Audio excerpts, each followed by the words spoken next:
നമസ്കാരം. ശ്രീനാരായണ ഗുരു open university degree ക്ലാസ്സുകളിലേക്ക് സ്വാഗതം. ഇന്ന് നമ്മൾ ഡിസ്കസ് ചെയ്യാൻ പോകുന്നത് ഹിസ്റ്റോറിക്കൽ ടൂറിസം എന്ന പേപ്പറിലെ രണ്ടാമത്തെ ബ്ലോക്കിലെ 5ാമത്തെ യൂണിറ്റായ സാക്രഡ് ജിയോഗ്രഫി എന്ന പാഠഭാഗമാണ്. അപ്പോൾ ഇതിൽ ആദ്യമായിട്ട് പഠിക്കാനുള്ളത് ചേരമൻ മോസ്കിനെ കുറിച്ചിട്ടാണ്. അപ്പോൾ ചേരമൻ ജുമാ മസ്ജിദ് സിറ്റുവേറ്റ് ചെയ്തിരിക്കുന്നത് തൃശ്ശൂർ ജില്ലയിലാണ്. അപ്പം ഇത് കൺസ്ട്രക്ട് ചെയ്തിരിക്കുന്നത്, അതായത് ഓൾഡസ്റ്റ് മോസ്ക് ഓഫ് ട്രേഡേഴ്സ് എന്നാണ് ഈ ഒരു ചേരമൻ മോസ്ക് അറിയപ്പെടുന്നത്. ഇത് മലബാറിലെ one of the vital port കൂടെയാണ്. അപ്പം ഈ ഒരു ടൗണിന്റെ ആൻഷ്യന്റ് പോർട്ട് മുസ്രിസ് ആണെന്ന് ഐഡന്റിഫൈ ചെയ്തത് വില്യം ലോഗൻ ആണ്. അപ്പൊ കൊടുങ്ങല്ലൂര് ഒരു ജെവിഷ് സെറ്റിൽമെന്റിന്റെയും ഒരു ഏരിയ കൂടെയാണ്. അങ്ങനെ അതിനെ ചെന്നമംഗലം എന്നും കൂടെ അറിയപ്പെടുന്നു. അതായത് ഈ ഒരു ഏരിയ ജെവിഷ് സെറ്റിൽമെന്റിന്റെ കൂടെ പോർട്ടാണ്. അപ്പം ഈ ഒരു മോസ്ക് ഒരുപാട് ഡിസ്ട്രക്ഷന് ശേഷം ന്യൂമറസ് ആയിട്ട് റീബിൽഡിംഗ് ഒക്കെ ഒരുപാട് നടന്നിട്ടുണ്ട്. അപ്പം ഏകദേശം 1984 ആയപ്പോഴാണ് അതിന്റെ വോൾസും മറ്റ് സ്ട്രക്ചേഴ്സും ഒക്കെ കുറച്ചുകൂടി മോഡിഫൈഡ് ആയിട്ട് റീബിൽഡ് ചെയ്തത്. മെയിൻ ആയിട്ട് കോറിഡോഴ്സും ബാക്കിയുള്ള വാൾസും ഒക്കെ റീബിൽഡ് ചെയ്തത് ഈ ഒരു ഡിസ്ട്രക്ഷന് ശേഷമുള്ള റീബിൽഡിംഗ് ടൈമിലാണ്. അപ്പം ഈ ഒരു ഓൾഡസ്റ്റ് മോസ്ക് ആയിട്ടുള്ള ഈ ഒരു ചേരമൻ മോസ്ക് പോർച്ചുഗീസ് കാരണമാണ് ഈ ഒരു ഡിസ്ട്രക്ഷൻ സംഭവിച്ചു പോയത്. അപ്പം ഇതിന്റെ ഒരു സ്ട്രക്ചർ പറഞ്ഞാല് ഈ ഒരു പ്രെയർ ഏരിയ ഉണ്ട്. അതായത് ആ പ്രെയർ ഏരിയയിൽ തന്നെ ഒരുപാട് എലമെന്റ്സ് ഉണ്ട്. ഒന്നാണ് മെഹ്റബ് എന്ന് പറയുന്നത് ഒരു സെമി സർക്കുലർ ആയിട്ടുള്ള ഒരു പ്ലാൻ ആണ്. അപ്പൊ അത് ഖിൽബ്ല വാളിന് പിന്നിലായിട്ട് ഈ ഒരു സെമി സർക്കുലർ ആർക്കിൽ ഇത് പൊസിഷൻ ചെയ്തിരിക്കുന്നു. അപ്പം ഈ ഒരു ഖിബ്ല വാളിന് ബിഹൈൻഡ് ആയിട്ട് ഇങ്ങനെ ഒരു മെഹ്റബ് പൊസിഷൻ ചെയ്തതിനെ ഇൻഡിക്കേറ്റ് ചെയ്യുന്നത് മക്കാസിന്റെ ഡയറക്ഷൻ ആണ്. അപ്പം ഈ മിഹ്റബിന് പിന്നിലായിട്ട് തന്നെ, മിഹ്റബിന് അടുത്തായിട്ട് തന്നെ വേറെ ഒരു വുഡൻ ക്രാഫ്റ്റഡ് ആയിട്ടുള്ള ഒരു മിൻബാർ ആണ്. ഇപ്പൊ ഈ മിൻബാറിൽ വെച്ചിട്ടാണ് ഇമാന് ഓരോ ക്ലാസ്സസ് എടുക്കുകയും റിലീജിയസ് ആയിട്ടുള്ള ടോക്സ്, സെമിനാർസ്, അങ്ങനെയുള്ള സ്പീച്ചസ് ഒക്കെ ഡെലിവർ ചെയ്യുന്നതും ഈ ഒരു ഭാഗത്ത് വെച്ചിട്ടാണെന്ന് പറയുന്നു. മാത്രമല്ല ഈ ഒരു ഗവൺമെന്റ് ഓഫ് കേരള, അതായത് ഈ ഒരു മോസ്കിന് ഏറ്റവും പ്രാധാന്യം കൊടുക്കണം എന്നുള്ള ഒരു രീതിക്ക് ഗവൺമെന്റ് ഓഫ് കേരള ലോഞ്ച് ചെയ്തിട്ടുള്ള ഒരു പ്രോജക്റ്റ് ആണ് മുസ്രിസ് ഹെറിറ്റേജ് പ്രോജക്റ്റ്. അപ്പം ഈ ഒരു പ്രോജക്റ്റിലൂടെയാണ് ഈ ഒരു സ്ഥലത്തിന്റെ റിലീജിയസ് ഹാർമണിയും സാക്രഡ്നെസ്സിനും ഒക്കെ കുറച്ചുകൂടി പോപ്പുലാരിറ്റി കിട്ടിയതും മറ്റുള്ള ആൾക്കാരെ കൂടെ അറിവിലേക്ക് എത്തിയതും ഈ ഒരു ഗവൺമെന്റിന്റെ പ്രോജക്റ്റ് ആയിട്ടുള്ള മുസ്രിസ് ഹെറിറ്റേജ് പ്രോജക്റ്റ് ആണ്. അപ്പം ഇത്രയുമാണ് ഈ ഒരു കാര്യത്തില് ചേരമൻ മോസ്കിനെ കുറിച്ചിട്ട് പറയാനുള്ളത്. അടുത്തത് മലയാറ്റൂർ ചർച്ചാണ്.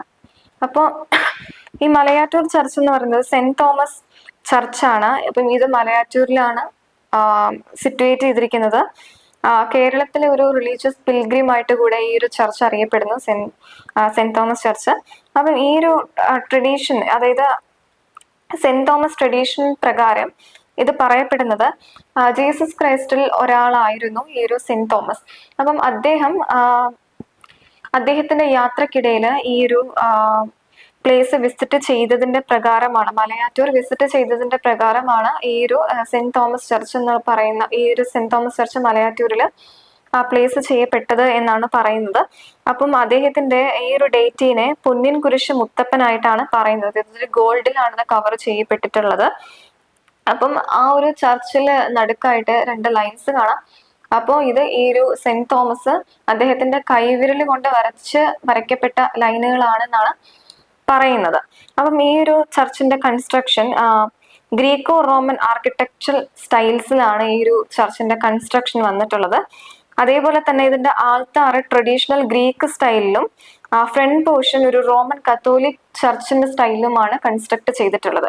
അപ്പം ഈ ഒരു ചർച്ച് ബിൽഡ് ചെയ്യാനുള്ള റീസൺ തന്നെ അദ്ദേഹം ജീസസ് ക്രൈസ്റ്റിൽ പെട്ട ഒരാളാണ് സെന്റ് തോമസ് എന്നും അദ്ദേഹത്തിന്റെ യാത്രക്കിടെ ഈ ഒരു മലയാറ്റൂര് വിസിറ്റ് ചെയ്തു. അങ്ങനെയാണ് ഈ ഒരു ചർച്ച് അവിടെ എസ്റ്റാബ്ലിഷ് ആവുന്നത്. അതിനുശേഷം ആ ഒരു ചർച്ചിന് നടുക്കുകൂടെ കാണുന്ന 2 ലൈൻസ് അദ്ദേഹത്തിന്റെ കൈവിരൽ ഉപയോഗിച്ച് കൊണ്ട് വരയ്ക്കപ്പെട്ട ലൈൻസ് ആണെന്നാണ് പറയുന്നത്. അപ്പം ഇത്രയുള്ളൂ മലയാറ്റൂർ ചർച്ചിനെ കുറിച്ച് പറയാൻ. അടുത്തത് പറശ്ശിനിക്കടവിനെ കുറിച്ചിട്ടാണ് പറയുന്നത്. അപ്പൊ പറശ്ശിനിക്കടവ് ഒരു കണ്ണൂർ ഡിസ്ട്രിക്റ്റിലുള്ള ഒരു ടെമ്പിൾ ആണ് പറശ്ശിനിക്കടവ്. ഇത് മുത്തപ്പൻ സ്വാമിയാണ്, മുത്തപ്പനെയാണ് ഏറ്റവും കൂടുതലായിട്ട് ഇത് വർഷിപ്പ് ചെയ്യുന്നത്. അപ്പൊ മുത്തപ്പൻ എന്ന് പറയുന്ന ഒരു ലിവിങ് ഗോഡാണ്. മുത്തപ്പൻ തെയ്യമായിട്ടാണ് അറിയപ്പെടുന്ന ഒരു ലിവിങ് ഗോഡാണ്. കേരളത്തിന്റെ നോർത്തേൺ സൈഡിലുള്ള ഒരു ലിവിങ് ഗോഡായിട്ടാണ് അറിയപ്പെടുന്നത്. അപ്പൊ ഈ ഒരു ടെമ്പിള് എല്ലാവർക്കും ഇനീക്വാലിറ്റി മാറ്റി ഇക്വാലിറ്റി എന്നുള്ളൊരു കൺസെപ്റ്റാണ് കൊണ്ടുവരുന്നത്. അതായത് ജാതി മതഭേദമന്യേ എല്ലാ ആൾക്കാർക്കും വിസിറ്റ് ചെയ്യാൻ പറ്റുന്നതും ഒരു സേക്രഡ് ബിലീഫ് സിസ്റ്റത്തിന്റെ ഭാഗമായിട്ടാണ് ഈ ഒരു ടെമ്പിൾ ആക്ട് ചെയ്യുന്നത്.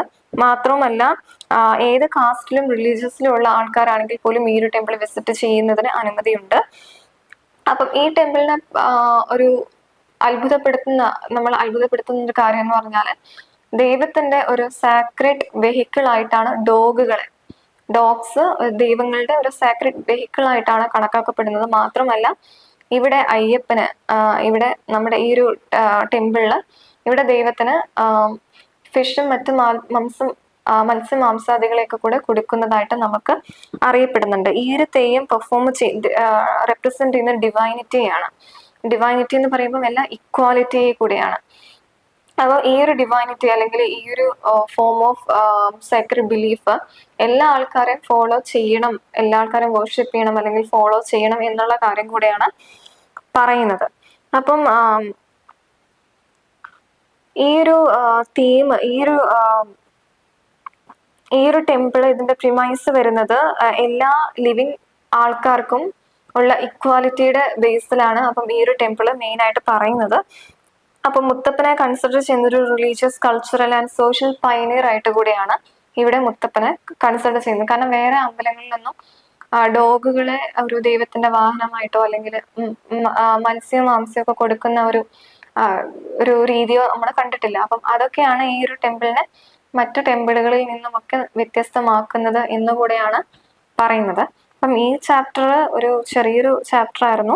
അപ്പൊ ഇതില് മെയിൻ ആയിട്ടും ശബരിമലയെ കുറിച്ചും പറയുന്നുണ്ട്. അപ്പൊ അത് നമ്മൾ നേരത്തെ ക്ലാസ്സിൽ ഡിസ്കസ് ചെയ്തുകൊണ്ടാണ് അത് പറയാത്തത്. പിന്നെ ചെരമൻ മോസ്കിനെ കുറിച്ചിട്ടാണ് പറഞ്ഞത്. അപ്പൊ അവരുടെ കോൺട്രിബ്യൂഷൻ, അതായത് അവരുടെ ആ ഒരു കൾച്ചറൽ ആൻഡ് ആ ഒരു ആർക്കിടെക്റ്റിന്റെ സ്ട്രക്ചറും ഒക്കെയും ഡിഫറെന്റ് ആണ്. അപ്പൊ ആ കാര്യങ്ങളൊക്കെ നമ്മൾ പറഞ്ഞു. പിന്നെ മലയാറ്റൂർ ചർച്ചാണ്. അപ്പൊ മലയാറ്റൂർ ചർച്ചിന്റെ എസ്റ്റാബ്ലിഷ്മെന്റ് തന്നെ ഒരു ഇമ്പോർട്ടന്റ് ആണ്. അതായത് ജീസസ് ക്രൈസ്റ്റിൽ പെട്ട ഒരാള് സെന്റ് തോമസ് മലയാറ്റൂർ വിസിറ്റ് ചെയ്തു. ആ പ്രകാരമാണ് അവനൊരു ചർച്ച് വരികയും അതിനെ വർഷിപ്പ് ചെയ്യാനും നമ്മൾ തുടങ്ങിയത്. പിന്നീട് പറശ്ശിനിക്കടവാണ്. പറശ്ശിനിക്കടവ് മറ്റ് ടെമ്പിളുകളിൽ നിന്നുമൊക്കെ വ്യത്യസ്തമാക്കുന്നത് ദൈവത്തിന്റെ ഒരു സാക്രഡ് വെഹിക്കിൾ ആയിട്ട് ഡോഗ്സിനെ കൺസിഡർ ചെയ്യുന്നതും മാത്രമല്ല മാംസാദികൾ ഇവിടെ ദൈവത്തിന് കൊടുക്കുന്നതും ഒക്കെ തന്നെയാണ്. മാത്രമല്ല ഇവിടെ എല്ലാ ആൾക്കാരുടെയും ഒരു ഇൻക്ലൂസിവിറ്റിയാണ് ഇവിടെ പറയുന്നത്. റിലീജിയസ്, കൾച്ചറൽ ആൻഡ് സോഷ്യൽ നോംസും, അതായത് അതിനെ നമുക്കൊരു റെപ്രസെന്റ് ചെയ്യുന്നതാണ് ഇവിടെ ഈ ഒരു ഗോഡ് മുത്തപ്പൻ എന്ന് പറയുന്നത്. അപ്പൊ ഒരു ഡിവൈനിറ്റി ആണ് ഇവിടെ പറയുന്നത്. മുത്തപ്പനെ തെയ്യമായിട്ടും കേരളത്തിന്റെ ഒരു ലിവിങ് ഗോഡായിട്ടുമാണ് കൺസിഡർ ചെയ്യപ്പെടുന്നതെന്ന് നമ്മൾ പറഞ്ഞു. അപ്പൊ ഇത്രയും കാര്യങ്ങളാണ് ഈ ഒരു ചാപ്റ്ററിൽ പറഞ്ഞത്. മനസ്സിലായെന്ന് വിചാരിക്കുന്നു. Thank you.